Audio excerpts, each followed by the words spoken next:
Good afternoon students. आज हम cloud computing का चैप्टर 6 पढ़ेंगे, जिसमें कि आपके कुछ टॉपिक रह गए थे जो कंटिन्यू करूंगा मैं आज। इसमें एडवांटेजेस ऑफ एस्टास। हमारे एडवांटेजेस ऑफ एस्टास क्या है? स्टोरेज कॉस्ट पहला पॉइंट है। Personal hardware and physical storage space expenses are reduced. अब पर्सनल और हार्डवेयर फिजिकल स्टोरेज जो है, इनका भी एक्सपेंसेस आपके कम हो जाते हैं। Disaster recovery. डिज़ास्टर मतलब आपका जो बर्बाद हो रहा है, disaster. Having multiple copies of data stored in a different location can better enable disaster recovery measures. जब आपका डेटा लॉस हो जाता है या क्रैश हो जाती है हार्ड डिस्क, तो आपके उस केस में मल्टीपल कॉपीज़ रखते हैं डिफरेंट लोकेशन पर, जिससे कि वो डिज़ास्टर रिकवरी आराम से कर सके उसकी। देन आता है scalability. With most public cloud services users only pay for the resource that they use. Scalability में ज़्यादातर पब्लिक क्लाउड सर्विसेज में क्या होता है, यूज़र को पे करना पड़ता है वही रिसोर्सेज को जो भी यूज़ कर रहा है। Sync files can be automatically synced across multiple service devices. File जो है ऑटोमेटिकली सिंक हो जाती है आपकी मल्टीपल डिवाइसेज में, जितने भी आपके हैं, तो उससे क्या आपका शेयर आराम से रहेगा।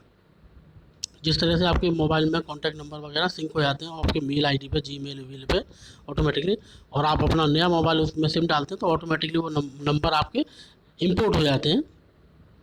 सेम वे आपका ये डेटा भी आपका मल्टीपल सब डिवाइसेस पे सिंक हो जाता है। देन आता है security. Security can both of an advantage and disadvantage. Security आपका एडवांटेज भी और डिसएडवांटेज भी। एस सिक्योरिटी मेथड्स में चेंज पर वेंडर। सिक्योरिटी मेथड जो है वो वेंडर के हिसाब से चेंज होते हैं। Data tends to be encrypted during transmission and while at rest. Data आपका इंक्रिप्ट हो सकता है ट्रांसमिशन के द्वारा जब वो रेस्ट पीरियड में बिल्कुल स्थिर है। Then limitation of STaaS. Limitation क्या है हमारे एस्टास के? सिक्योरिटी से रिलेटेड है। यूजर्स में end up transferring business sensitive और mission critical data to the cloud which makes it important to choose a service provider that is reliable. अब इसमें क्या है, सिक्योरिटी के पर्पज़ के हिसाब से देखा जाए तो यूज़र जो है अपने एंड से बिजनेस डेटा को ट्रांसफ़र करता है या क्रिटिकल डेटा को क्लाउड पर ट्रांसफ़र करता है, जिसमें कि यूज़र को ये देखना पड़ता है कि हम कौन सा वेंडर को चूज़ करें, सर्विस प्रोवाइडर जो हमारे लिए विश्वसनीय हो। इस टास्क के लिए ये भी लिमिटेशन है। देन आता है potential storage cost. If bandwidth limitation are exceeded. अगर बैंडविड्थ लिमिट जो उनको दी गई है यूज़र को, वो अगर बढ़ती है तो वो दीज कुड बी एक्सपेंसिव। अब ये उनके लिए महंगी पड़ जाएगी यूज़र्स के लिए, कि उनको बैंडविड्थ जो लिमिटेशन में मिली है अब वो एक्सीड करना चाहते हैं तो उनको अलग से पे करना पड़ेगा। Potential down times. Vendors may go through periods of downtime where the service is not available, which can be trouble for mission critical data. अब vendors भी period of time down time, अब जो vendors होते हैं वो भी अपने कुछ समय के लिए मंथली या ईयरली या 6 मंथ में वो डाउन टाइम पीरियड होता है उनका। डाउन टाइम से मतलब सर्वर डाउन करके वो मेंटेनेंस करते हैं, उसका मेंटेनेंस, तो उस समय सर्विस अनअवेलेबल हो जाती है यूज़र के लिए। तो ये भी आपका एक ट्रबल क्रिएट कर सकता है फॉर द यूज़र्स के लिए। मिशन क्रिटिकल डेटा तथा अगर उसको रिक्वायरमेंट है तो मिशन उसका क्रिटिकल हो जाएगा, यूज़र्स के लिए प्रॉब्लम होगी। देन आपका टॉपिक आता है limitation customization. Since the cloud infrastructure is owned. जो क्लाउड इंफ्रास्ट्रक्चर है वो उनका होता है, manage by the service provider, it is less customizable. अब लिमिटेशन कस्टमाइजेशन का मीनिंग ये है कि वो यूज़र जो है, जिसने जो पे कर रहा है सर्विस प्रोवाइडर, वो अपने हिसाब से कस्टम नहीं कर सकता उसको। जो सर्विस प्रोवाइडर है क्लाउड को, तो जो ऑनर है उसका क्लाउड सर्विस का, वो ही उसको कस्टमाइज़ कर सकता है। यूज़र के हिसाब से कस्टमाइजेशन नहीं चलता है, तो इट इज़ ऑल्सो है लेस कस्टमाइजेबल। कस्टमाइजेबल का मीन ये भी है कि मतलब आपको कुछ सर्विसेज चाहिए, कुछ सर्विसेज नहीं चाहिए, तो ऐसा आप नहीं कर पाओगे। उसमें जो क्लाउड जो सर्विस प्रोवाइडर है, जिसके हिसाब से उनने अपने एग्रीमेंट में लिखा है कि हम ये सर्विस देंगे इतने पेमेंट पे, तो उसी हिसाब से आपको चलना पड़ेगा। तो यूज़र का यहाँ पे भी लिमिटेशन हो जाता है। फिर आता है आपका potential for vendor lock in. अब it may be different to migrate from one service to another. अब ये भी डिफ़िकल्ट हो जाता है कि वेंडर के लिए कि वो लॉक हो जाता है कि एक जगह से माइग्रेट दूसरी एक सर्विस से दूसरी सर्विस पर आसान नहीं होता माइग्रेट होना। देन हमारे कुछ और पॉपुलर स्टोरेज सर्विसेज हैं वेंडर, वो कौन से हैं? Dell EMC, Hewlett Packard Enterprises, NetApp and IBM, Amazon Web Services, Box, AppServe, Microsoft Azure, Google Cloud, Oracle Cloud, ये सारे होते हैं। अब creating cloud storage system, cloud computing data storage. Storage is a service that allows to save data on offset storage system managed by third party and is made accessible by a web services API. जो cloud computing आप storage है वो आपको allow करता है data को of site storage करने के लिए, और मैनेज जो होती है वो थर्ड पार्टी के द्वारा होता है एंड एसेसिबल करता है बाय वेब सर्विसेज API से। अभी आपको ऑफ साइट तो स्टोर हो जाता है इसमें क्लाउड सर्विसिंग में, लेकिन जब इसको व्यू करना है या यूज़र्स को देखना तो वो ऑन साइट आएगा, ऑफ साइट वहाँ पे डल जाता है उनके सर्वर पर, that is called off site. उसके बाद जब आपको यूज़ करना है तो आप ऑनलाइन उसको यूज़ कर सकते हो, अपने एक्सेस कर सकते हो डेटा को। अब स्टोरेज डिवाइसेस हमारे कौन कौन से होते हैं? Storage devices can be broadly classified into 2 categories. कौन सा? Block storage devices and file storage devices. अब ब्लॉक स्टोरेज डिवाइसेस में क्या है हमारा?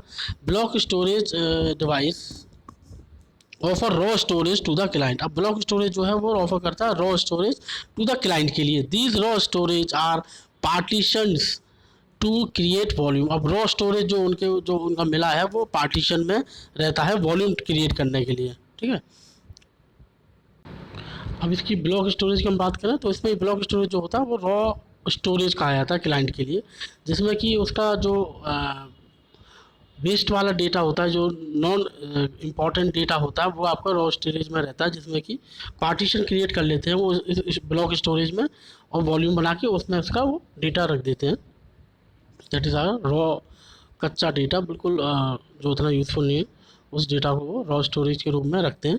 देन आता है file storage devices. File storage devices offer storage to client in the form of files. File के रूप में ये रहता है, maintaining its own file system, इसमें अपने फाइल को सिस्टम को मेंटेन करता है। This storage in the form of network attached storage, जिसको बोलते हैं NAS। देन आता है क्लाउड स्टोरेज क्लासेस। अब cloud storage classes are as shown below. अब क्लाउड स्टोरेज जो डिवाइसेस हमारे हैं क्लासेस वो कैसे हैं? एक अनमैनेज क्लाउड स्टोरेज होता है और एक मैनेज्ड क्लाउड स्टोरेज है।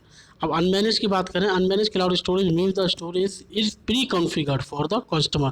प्री कॉन्फ़िगर ही कर दिया जाता है कस्टमर्स के लिए अनमैनेज में। The customer can neither format, इसमें ना तो फॉर्मेट कर सकता है ना इंस्टॉल कर सकता है अपनी फाइल्स को द सिस्टम में, और चेंज ड्राइव प्रॉपर्टीज़, ना ये ड्राइव प्रॉपर्टीज़ को चेंज कर सकता है उसमें। तो ये प्री कॉन्फ़िगर्ड कस्टमर के लिए कर दिया था अनमैनेज्ड, जिसमें ये सब चीज़ें नहीं कर सकता यूज़र अगर चाहे तो। अब आता है managed cloud storage. Manage cloud system offer online storage space on demand. Online storage दिया जाता है on demand. The manage cloud storage system appears to the user to be raw disk that the user can partition and raw format. अब इसमें manage कर सकता है आराम से यूज़र जो है अपने क्लाउड में जो भी इसका है रॉ डिस्क उसको यूज पार्टीशन में भी डिवाइड कर सकता है और फॉर्मेट भी कर सकता है। देन आता है create cloud storage system. The cloud storage system stores multiple copies of data on multiple servers. The cloud storage system में स्टोर होता है मल्टीपल कॉपी का डेटा का multiple server at multiple location, अलग अलग लोकेशंस पर। If one system fails then it is required only to change the pointer to the location. अगर एक सिस्टम फेल हो जाता है तो ये ज़रूरत हो जाती है कि वो दूसरी जगह पॉइंट आउट करें एंड उसको लोकेशन चेंज करें वेयर ऑब्जेक्ट इज स्टोर्ड, जहाँ पर ऑब्जेक्ट स्टोर्ड है आपका data. The aggregate the storage assets into cloud storage system. The cloud provider can use storage virtualization software known as storage grid. अब इसकी बात करें हम स्टोरेज एसेट्स में, तो क्लाउड स्टोरेज सिस्टम जो है हमारा वो क्लाउड प्रोवाइडर यूज़ करता है उसको वर्चुअलाइजेशन सॉफ्टवेयर के द्वारा, जिसको बोलते हैं storage grid. It creates a virtualization layer that fetches storage from different storage devices into a single management system. अब ये क्या क्रिएट करता है? वर्चुअलाइजेशन लेयर करता है क्रिएटिव, जो फैच करता है स्टोरेज को डिफरेंट स्टोरेज डिवाइसेज में, जो फैच करता है डेटा को डिफरेंट स्टोरेज डिवाइसेज से एक सिंगल मैनेजमेंट सिस्टम में। अलग अलग डिवाइसेज से स्टोर करता है लेकिन एक सिंगल मैनेजमेंट आपका बाद में आउटपुट आता है, एक्सपोर्ट होके आता है। It can also manage data from CIFS and NFS file system over the internet. The following diagrams how storage grid virtualization. The following diagram shows how grid virtualizes the storage into storage clouds are. अब कौन सी application है वो आपकी दिख रही है, CFS, NFS, HTTP, Bycast storage grid virtualization layer, SAN, SCA, SATA type storage grid. अब virtualization storage container हमारा क्या होता है यहाँ पे, the virtual storage container offer high performance cloud storage system, logical unit number of devices, files and other objects are created in virtual storage container. Following diagram shown a virtual storage container define the cloud storage domain. तो आपको इसमें diagram में दिख रहा है virtual storage container कैसे काम करता है आपका, Meta data, application, scientific, specific data, read write, ये सारा वर्चुअल स्टोरेज डेटा है। वर्चुअल स्टोरेज कंटेनर जो है वो हाई परफॉर्मेंस रखता है क्लाउड स्टोरेज सिस्टम के लिए। लॉजिकल यूनिट नंबर होता है इसमें of devices, files and objects are created in, file और ऑब्जेक्ट्स आपके क्रिएट हो जाते हैं वर्चुअल स्टोरेज कंटेनर में, वर्चुअली होते हैं, फिजिकली नहीं होते हैं, वर्चुअली होते हैं। Following diagram are virtual storage container, जो आपको दिख रहा है यहाँ पर सेम डायग्राम में वर्चुअल स्टोरेज। अब इसके चैलेंजेस क्या क्या आते हैं। Storing the data in a cloud is not that simple task, store करना क्लाउड में सिंपल टास्क नहीं है डेटा वो, there are various challenges associated with it such as customer cloud should be aware of, various challenges हैं ऐसे जो जिसमें कि कस्टमर को अवेयर होना चाहिए। कैसे, get provisional for additional storage on demand, अब हमेशा एक प्रोविज़न होना चाहिए एडिशनल स्टोरेज ऑन डिमांड के हिसाब से, अगर डिमांड पड़े तो एडिशनल स्टोरेज भी अवेलेबल होना चाहिए। Known and restrict the physical location of the store data, आपको ये भी पता होना चाहिए कि फिजिकल लोकेशन कहाँ पे आपकी, किस जगह पे ये स्टोर हो रहा है आपका डेटा, क्लाउड सर्विस प्रोवाइडर आपको कहाँ पे दे रहा है। देन आता है verify how data was erased, आपको ये भी वेरीफाई करना चाहिए कि अगर आपका इरेज हो जाता है किसी कारणवश कुछ हो जाता है तो वेरीफाई करो कैसे आपका डेटा इरेज हो गया। Have access to a documented process for disposing of data storage hardware, आप एक्सेस कर सको डॉक्यूमेंट प्रोसेस से कि आपका ये डिस्पोज हुआ है डेटा स्टोरेज हार्डवेयर किस तरह से हुआ है। ये सारी चीज़ें अवेयर होनी चाहिए कि कस्टमर को भी पता चलना चाहिए कि कौन से प्रोसेस से आपका डेटा जो है वो डिस्पोज हुआ है, जहाँ पे आपका क्लाउड सर्वर पे आपका डेटा पड़ा हुआ था। Have administrator access control over data, आपके पास यूज़र के पास एडमिनिस्ट्रेटर कंट्रोल भी होना चाहिए पूरा डेटा का, अगर आप क्लाउड सर्विस प्रोवाइड क्लाउड पे अपना डेटा स्टोर कर रहे हैं। फिर आता है SAN, storage area network. A SAN is a specialized high-speed network that provides block-level network access to storage, composed of hosts, switches, storage elements, and storage devices that are interconnected using a variety of technology.